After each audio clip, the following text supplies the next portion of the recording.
Hello বন্ধুরা, আজকে বানাচ্ছি চালের গুঁড়ো দিয়ে বেগুন ভাজা, আলু ভাজা, পাঁপড় ভাজা আর স্পেশাল মেনু সরস্বতী পুজোর খিচুড়ি। চলো বানাই।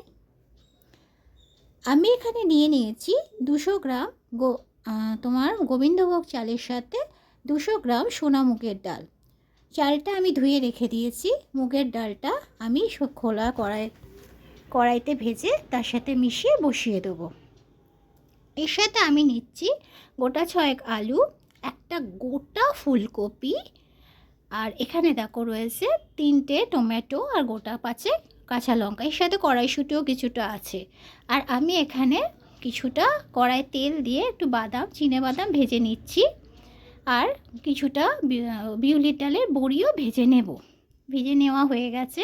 এই যে কড়াই যে তেলটা থাকবে সেই তেলেতেই আমি আলুগুলো ভাজতে দিয়ে দিলাম। আলুগুলো ভাজা হচ্ছে।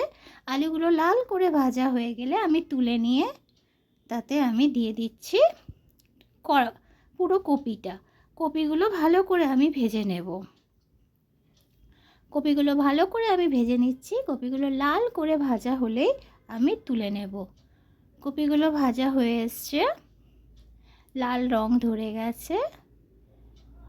এবার আমি কড়াইতে কিছুটা তেল দিয়ে তাতে শুকনো লঙ্কা, তেজপাতা, গোটা গরম মশলা, কিছুটা হিং আর গোটা জিরে ফোড়ন দিয়ে দিলাম। ফোড়নটা বেশ হয়েই এসছে। এর মধ্যে আমি কেটে রাখা টমেটোগুলো দিয়ে দিচ্ছি। টমেটোগুলো ভালো করে নেড়ে চেড়ে আমি নুয়ে গেলে তাতে একটু নুন, হলুদ, গুঁড়ো লঙ্কা, জিরের গুঁড়ো, ধনের গুঁড়ো সব কিছু দিয়ে ভালো করে কষে নেব। টমেটোগুলো ভালো মতো কষা হয়ে গেছে। আমি কাঁচা লঙ্কাগুলো এতে অ্যাড করে দিলাম। টমেটোগুলো পুরো নুয়ে গেছে। মশলাগুলো বেশ ভালো মতো কষা হয়ে এসছে।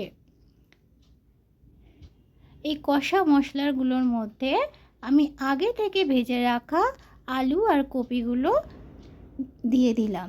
আলু কপিগুলো ভালো করে আমি কষে নেব।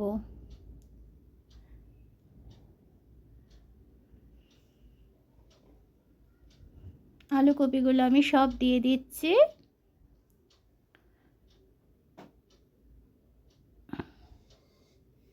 আলু কপিগুলো ভালো করে কষে নিচ্ছি আমি আগেই বলেছিলাম কিছুটা কড়াইশুঁটিও আমার কাছে রাখা আছে। সেই কড়াইশুঁটিগুলো এবার আমি এতে অ্যাড করে নিলাম। আদাও আমার কাছে কিছুটা কুড়ে রেখেছিলাম, সেই আদাটাও আমি এখানে অ্যাড করে দিয়েছি।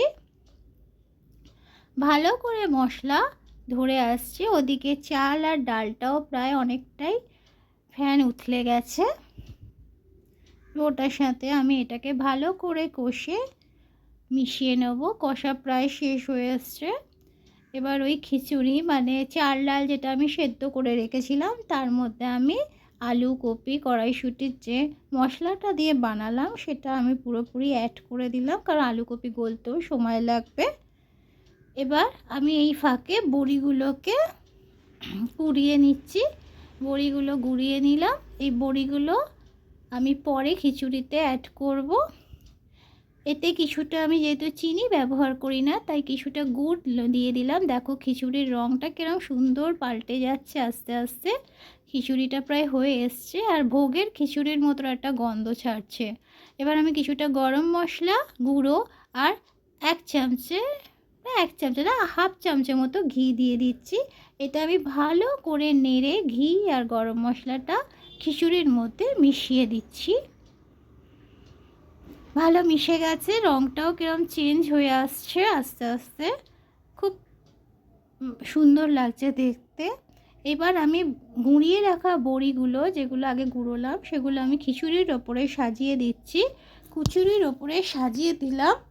নাও ready to serve khichuri special